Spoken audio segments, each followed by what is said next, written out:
ಎಲ್ರಿಗೂ ನಮಸ್ಕಾರ.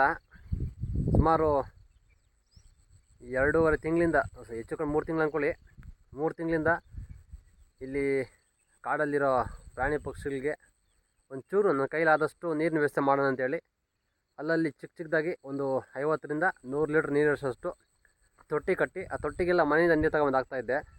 ಸೊ ನಿನ್ನೆ ಭರ್ಜರಿಯಾಗಿ ಮಳೆ ಬಂತು. ಸೊ ಎಲ್ಲಿ ಬೇಕೋ ಅಲ್ಲಿ ನೀರು ಭರ್ಜರಿಯಾಗಿ ನಿಂತ್ಕೊಂಡಿದೆ. ಇನ್ನು ನೀರು ಹಾಕೋ ಅವಶ್ಯಕತೆ ಇಲ್ಲ ಅನಿಸುತ್ತೆ. ಸೊ ನೋಡಿ, ನೀರು ಮಾತ್ರ ಭರ್ಜರಿಯಾಗಿದೆ. ಮಿನಿಮಮ್ ಅಂದ್ರೂ ಈ ನೀರು 1 ತಿಂಗಳಾದರೂ ಇರುತ್ತೆ.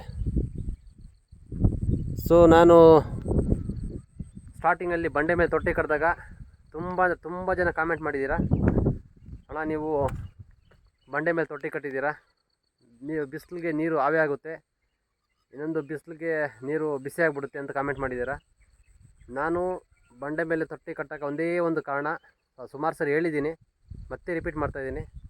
ಸೊ ಮಳೆ ಬಂದಾಗ ಈ ಬಂಡೆ ಮೇಲೆಲ್ಲ ನೀರು ನಿಂತ್ಕೊಂಡಿರುತ್ತೆ. ನೋಡ್ತಾ ಇದ್ದೀರಲ್ಲ ಇಲ್ಲಿ ನೋಡಿ, ಇದೆಲ್ಲ ಬಂಡೆ ಮೇಲೆ ನೀರು ನಿಂತ್ಕೊಂಡಿರುತ್ತೆ. ಮತ್ತು ಪಕ್ಷಿಗಳು ಇವಾಗ ನೀರು ಕುಡಿದ್ರು ಅಭ್ಯಾಸ ಆಗಿರುತ್ತೆ ಬಂಡೆ ಮೇಲೆ. ಸೊ ಬೇಸಿಗೆಯಲ್ಲೂ ಇಲ್ಲಿ ನೀರು ಇರುತ್ತೆ ಅಂತ ಬರುತ್ತೆ. ಸೊ ಬಂದು ಮತ್ತೆ ನೀರಿಲ್ಲದಾಗ ವಾಪಸ್ ಹೋಗುತ್ತೆ. ಅದಕ್ಕೆ ನಾನು ಈ ರೀತಿ ಬಂಡೆ ಮೇಲೆ ಆಯ್ಕೆ ಮಾಡಿಕೊಂಡು ತೊಟ್ಟಿ ಕಟ್ಟಿರೋಂಥದ್ದು. ಇನ್ನೊಂದು, ನಾನು ತೊಟ್ಟಿ ಕಟ್ಟಬೇಕಾದ್ರೆ ಕೆಳಗಡೆನೂ ಕಾಂಕ್ರೀಟ್ ಹಾಕಿದ್ದೀನಿ. ಹಾಗಾಗಿ ನೀರು ಅಷ್ಟು ಬೇಗ ಬಿಸಿ ಆಗೋಲ್ಲ, ಜೊತೆಗೆ ನೀರು ಜಾಸ್ತಿ ಇಂಗೋದಿಲ್ಲ. ಇಲ್ಲಿ ತೋರಿಸ್ತೀನಿ ಬನ್ನಿ. ಎಲ್ಲ ಕಡೆ ನೀರಿರುತ್ತೆ ಮಳೆ ಬಂದರೆ. ನಾವು ಎಷ್ಟೇ ನೀರು ಹಾಕಿದ್ರೂ ಮಳೆ ಬಂದರೆ ನೀರು ತುಂಬ ಚೆನ್ನಾಗಿ ಎಲ್ಲಿ ಬೇಕೆಲ್ಲ ನೀರಿರುತ್ತೆ, ಭೂಮಿ ತಂಪಾಗಿರುತ್ತೆ. ಸೊ ಹೊಸ ಇನ್ನು ನೋಡಿ ನವಿಲು ಕೇಳಿಸ್ಕೊಳ್ಳಿ, ನೋಡಿ ತುಂಬ ನವಿಲುಗಳಿದೆ ಇಲ್ಲಿ. ಅದಕ್ಕೋಸ್ಕರ ಇಲ್ಲಿ ಕಟ್ಟಿದ್ದು. ಇಲ್ಲಿ ಬನ್ನಿ ತೋರಿಸ್ತೀನಿ.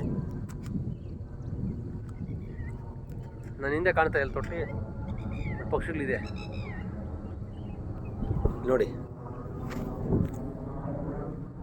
ಇದರಲ್ಲಿ ನೀರಿದೆ. ಸುಮಾರು ಪಕ್ಷಿಗಳು ಬೇಸಿಗೆಯಲ್ಲಿ ಇದರಲ್ಲಿ ನೀರು ಕುಡಿದಿದೆ. ಸೊ ಇನ್ನು ನೀರು ಹಾಕೋ ಅವಶ್ಯಕತೆ ಇಲ್ಲ ಅನಿಸುತ್ತೆ. ಇನ್ನು ಬಿಸಿಲು ನೆಕ್ಸ್ಟ್ ಬೇಸಿಗೆ ಕಾಲದಲ್ಲಿ ಮತ್ತು ಎಲ್ಲ ತೊಟ್ಟಿಗೆ ಪರ್ಮನೆಂಟ್ ಕಟ್ಟಿರೋದ್ರಿಂದ ಬೇಸಿಗೆಯಲ್ಲಿ ನೋಡಿ ಪಕ್ಷಿಗಳೆಲ್ಲ ನೀರಿಗೆ ಅಂತಲೇ ಬರುತ್ತೆ ಬಂಡೆ ಮೇಲೆ. ಹಾಗಾಗಿ ಆ ಥರ ಕಟ್ಟಿರೋಂಥದ್ದು.